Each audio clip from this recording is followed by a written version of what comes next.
I love UK 10টি বিভিন্ন ভাষায় কিভাবে বলা হয় জানতে হলে ভিডিওটি শেষ পর্যন্ত দেখুন। স্প্যানিশ ভাষায় টি আমো, ইংরাজি ভাষায় আই লাভ ইউ,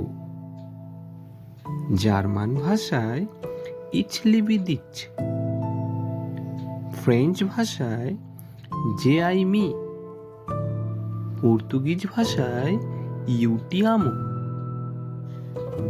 জাপানের ভাষায় এইসি টেরু, কোরিয়ান ভাষায় সারাঙ্গি, চীনের ভাষায় ও আইনি, রাশিয়ান ভাষায় ইয়া লাইয়ু ব্লাইয়ু টেবিয়া, আর বাংলা ভাষায় আমি তোমাকে ভালোবাসি।